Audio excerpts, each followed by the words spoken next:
Assalamualaikum warahmatullahi wabarakatuh. Halo anak-anak yang soleh dan soleha. Bagaimana kabarnya hari ini? Ibu berharap anak-anak semuanya dalam keadaan sehat, tidak kurang satu apapun. Anak-anak, seperti biasa, sebelum kita memulai pembelajaran hari ini, marilah kita awali dengan membaca doa. Ayo kita doa bersama-sama. A'udzubillahi minasyaitonirrajim. Bismillahirrahmanirrahim. Rabbi shrahli sadri wa yassirli amri wahlul 'uqdatam min lisani yafqahu qawli. Amin. Anak-anak, pada pertemuan sebelumnya kita sudah belajar tentang hak dan kewajiban. Nah, untuk melaksanakan hak dan kewajiban itu sendiri, kita tentu membutuhkan energi. Energi dihasilkan oleh sesuatu. Nah, untuk pertemuan kali ini kita akan mempelajari tentang sumber energi. Apa sih itu sumber energi? Mari kita pelajari materi pembelajaran berikut ini. Sudah siap belum? Karena sudah siap, nah ayo kita mempelajari tentang sumber energi. Sumber energi adalah segala sesuatu di sekitar kita yang mampu menghasilkan suatu energi, baik yang kecil maupun yang besar. Nah, apa saja sih sumber energi yang ada di sekitar kita? Nah, agar anak-anak memahami apa saja sumber energi di sekitar kita dan pemanfaatannya, mari simak materi pembelajaran berikut ini dengan seksama ya. Sumber energi berdasarkan ketersediaannya dibagi menjadi dua. Ya, sumber energi yang dapat diperbaharui dan sumber energi yang tidak dapat diperbaharui. Sumber energi yang dapat diperbaharui ini ketersediaannya tidak terbatas. Jika dia habis akan mudah untuk tersedia kembali, namanya diperbaharui ya. Apa saja sih contoh sumber energi yang dapat diperbaharui? Nah, anak-anak, sekedar informasi, dalam kehidupan sehari-hari, sumber energi dapat diperbaharui ini juga kita kategorikan sebagai sumber energi alternatif. Jadi, bukan sumber energi utama yang selama ini kita pakai. Ya, mari kita bahas ya, Nak ya. Anak-anak, coba perhatikan gambar yang Bu Tirta sajikan ini.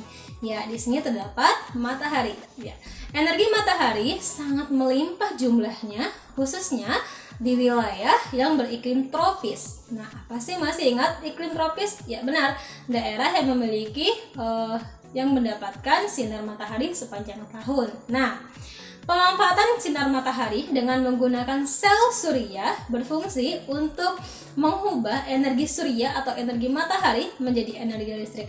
Bagaimana sih cara kerjanya? Ayo kita simak.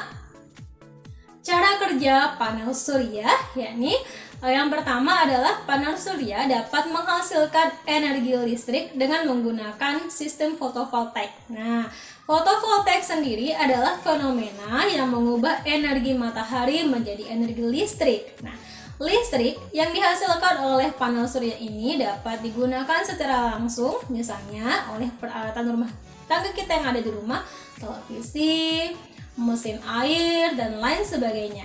Nah, listrik ini dihasilkan oleh alat yang disebut dengan inverter atau sistem VAC.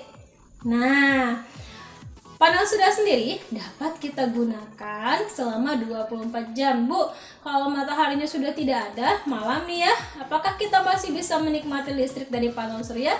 Jawabannya bisa sekali. Nah, panel surya akan menyimpan energi yang tidak kita gunakan selama siang hari yang ada mataharinya dalam sebuah baterai. Jadi malam-malam energi listrik yang kita gunakan berasal dari energi yang tersimpan di dalam baterai. Nah, energi listrik yang dihasilkan oleh panel surya itu sangat-sangat banyak sekali ya. Jadi ini banyak sekali keuntungannya, Nak ya. Yang pertama, energi listrik ini sangat ramah lingkungan. Nah, untuk jangka panjang ini cukup murah. Jadi anak-anak tidak perlu bayar listrik setiap bulannya karena kita bisa menghasilkan listrik sendiri di rumah, ya. Anak-anak, nah, sebelumnya Bu Tirta menyebutkan ada sel surya. Sel surya adalah sebuah alat yang dapat mengubah energi matahari menjadi energi listrik. Kemudian saat menjelaskan cara proses pembuatan energi matahari menjadi listrik, Bu Tirta menyebutkan panel surya. Apa sih perbedaannya? Ya anak-anak, Panel surya tersendiri adalah kumpulan dari sel surya. Jadi semakin banyak sel surya yang terkumpul di dalam panel surya, semakin besar pula energi matahari yang bisa kita ubah atau kita konversikan menjadi energi listrik. Nah, yang anak-anak temui dalam kehidupan sehari-hari, yang anak-anak lihat kotak persegi, ya, itu yang kita lihat di lampu lalu lintas, ya, biasanya di kota Pontianak sudah banyak ya nak ya, itu adalah panel surya. Nah, kumpulan dari persegi kecil atau titik-titik kecil yang ada di kotak itu disebut dengan sel surya. Paham ya nak ya? Nah, kita masuk ke sumber energi alternatif yang kedua. Nah, di sini Bu Tirta sudah menyajikan cara kerja sebuah sumber energi alternatif. Ya, benar sekali, adalah sumber energi yang berasal dari panas bumi atau geotermal. Apa sih sumber energi ini? Ya, sumber energi alternatif yang berasal dari panas bumi atau geotermal merupakan sumber energi alternatif yang dihasilkan dari panas akibat pergerakan magma di perut bumi. Jadi nak, di perut bumi ini ada magma yang selalu bergerak aktif. Gerakan ini menghasilkan energi panas. Nah, di sini sudah Bu Tirta sajikan bagaimana cara kerja menghasilkan energi listrik dari panas bumi. Yang pertama, ya, air dimasukkan ke dalam reservoir panas bumi di bawah tanah melalui pipa injeksi. Nah, panas bumi akan membuat air menguap menjadi uap panas. Uap panas akan dialirkan ke turbin. Nah, turbin akan bergerak akibat gerakan uap panas dan generator akan menghasilkan arus listrik. Uap panas akan mengembun menjadi air dan dipanaskan kembali. Nah, kejadian ini berulang-ulang terjadi. Ingat ya nak ya, tadi apa? Ada air dimasukkan ke dalam sebuah reservoir panas ya. Reservoir panas bumi yang melalui pipa injeksi. Panas buminya akan membuat air itu menguap seperti anak-anak sedang mendidihkan air, kan udah uap panasnya itu ya. Nah, uap panas sendiri dialirkan ke turbin. Turbinnya akan bergerak akibat gerakan panas itu sendiri ya. Nah, turbin akan menggerakkan generator. Nah, generator yang sudah bergerak ini akan menghasilkan energi listrik. Sudah cukup paham ya nak ya? Nah, listrik ini bisa kita salurkan ke rumah-rumah penduduk ya. Sangat-sangat ramah lingkungan, tidak perlu bahan bakar yang menghasilkan polusi udara dan lain sebagainya. Selanjutnya, kita masuk ke sumber energi alternatif yang sangat banyak digunakan di negara kita, Indonesia, yakni pembangkit listrik tenaga air. Nah, bagaimana sih cara kerjanya? Seperti gambar yang Bu Tirta sajikan ini, ya. Ini memanfaatkan sistem bendungan. Jadi dibuatlah bendungan untuk menampung air. Semakin besar bendungan yang dibuat, semakin banyak air yang tertampung. Nah, di bagian dekat bawah bendungan, dinding bendungan ini ada asupan air ya, atau jalur masuk airnya, di mana dengan adanya gravitasi air akan jatuh melalui pipa pesat di dalam bendungan. Nah, di ujung pipa pesat ini ada baling-baling turbin ya, yang akan berputar oleh air yang bergerak ya. Nah, air yang mengalir ini akan menggerakkan turbin. Turbin yang bergerak akan turbin tadi terhubung dengan generator, di mana gerakan turbin akan membuat generator itu juga bergerak. Nah, gerakan generator ini akan menghasilkan energi listrik. Ketika generator berputar, maka akan dihasilkan apa? Energi listrik, yang mana saluran listrik yang terhubung ke generator akan membawa listrik ke rumah-rumah yang ada di sekitarnya. Ya, air akan mengalir melalui baling-baling menuju ke sungai melewati bendungan. Seperti itu seterusnya. Ingat ya konsepnya ya. Ada sebuah energi yang bisa menggerakkan turbin, turbin yang terhubung dengan generator, generatornya berputar, putaran generator itu akan menghasilkan energi listrik. Jadi di sini kita hanya mengganti sumber tenaga atau sumber energi yang bisa menggerakkan turbin. Pertama tadi ada dari panas bumi ya nak ya. Uap panas, uap panas ini bisa menggerakkan turbin, turbin menggerakkan generator, generator menghasilkan listrik. Yang kedua, air juga begitu. Jatuhnya air dari ketinggian tertentu ya dalam bendungan ini bisa menggerakkan turbin, turbinnya menggerakkan generator, gerakan generator itu menghasilkan energi listrik. Sumbernya saja yang berbeda. Nah anak-anak, lihat gambar yang Bu Tirta sajikan, ya ada baling-baling atau yang tepatnya kita sebut dengan kincir angin. Anak-anak sudah pernah belum membuat kincir angin sederhana yang terbuat dari kertas ya, bisa bergerak ketika anak-anak membawa dia lari ya. Nah, sama seperti konsep yang Bu Tirta jelaskan sebelumnya ya, adalah kita mencari sumber untuk menggerakkan generator, di mana generator bisa mengubah energi listrik, energi gerak menjadi energi listrik. Nah, di sini ada kincir angin yang terdiri dari baling-baling yang akan bergerak ketika ada tiupan angin. Nah, tiupan angin ini akan menggerakkan baling-baling. Rotor yang ada pada kincir angin ini akan terhubung langsung dengan generator. Nah, yang menggerakkan generator. Generator sendiri yang bergerak bisa menghasilkan energi listrik. Nah, energi listrik yang Bu Tirta jelaskan ini sangat ramah lingkungan. Dia tidak berbahan bakar yang menghasilkan polusi udara ya, dia juga tidak mencemari, dia sangat tidak mencemari lingkungan, sangat dianjurkan ya. Di daerah kita sudah ada PLTB namanya ya, pembangkit listrik tenaga Bayu. Bayu itu angin ya nak ya, daerah Sulawesi ya, sudah ada pembangkit listrik tenaga Bayu.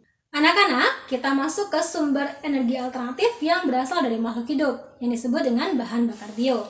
Nah, yang kita akan bahas adalah sumber energi alternatif yang berasal dari kotoran hewan. Ternyata kotoran hewan ada manfaatnya ya nak ya. Selain kita manfaatkan sebagai pupuk kandang, ada manfaat yang lebih besar lagi.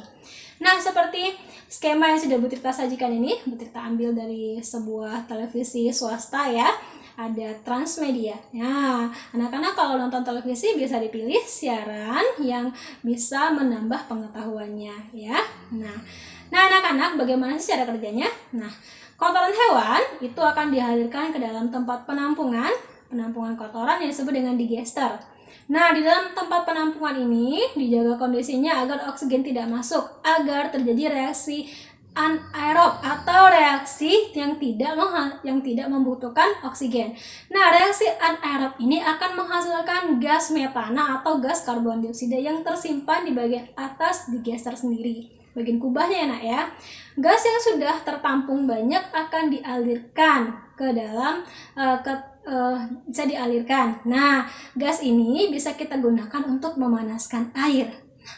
Air yang kita panaskan tentu menghasilkan uap. Nah, uap panas ini bisa menghasilkan energi gerak yang bisa menggerakkan turbin generator. Ingat, turbin generatornya itu nanti bergerak bisa menghasilkan energi listrik. Nah, listriknya bisa kita manfaatkan untuk kehidupan kita sehari-hari. Ini juga solusi untuk pencemaran lingkungan limbah pertanian ya nak ya.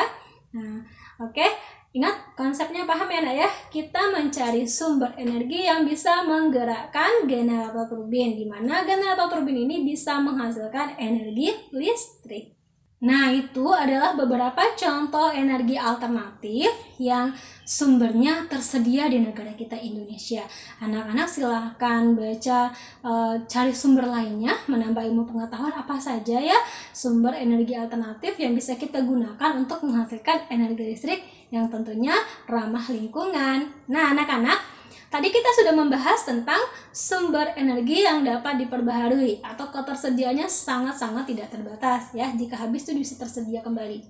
Nah, sekarang akan kita bahas adalah sumber energi yang tidak dapat diperbaharui. Artinya, ketersediaannya sangat terbatas. Jika sudah habis akan membutuhkan waktu yang lama sekali untuk tersedia kembali. Ya, contohnya sumber energi yang selama ini banyak kita gunakan, yakni sumber energi yang berasal dari bahan bakar fosil dan mineral alam.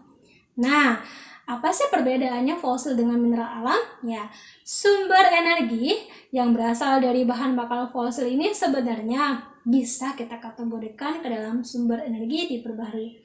Hanya lama sekali waktu yang dibutuhkan untuk menghasilkan sumber energi ini. Kenapa?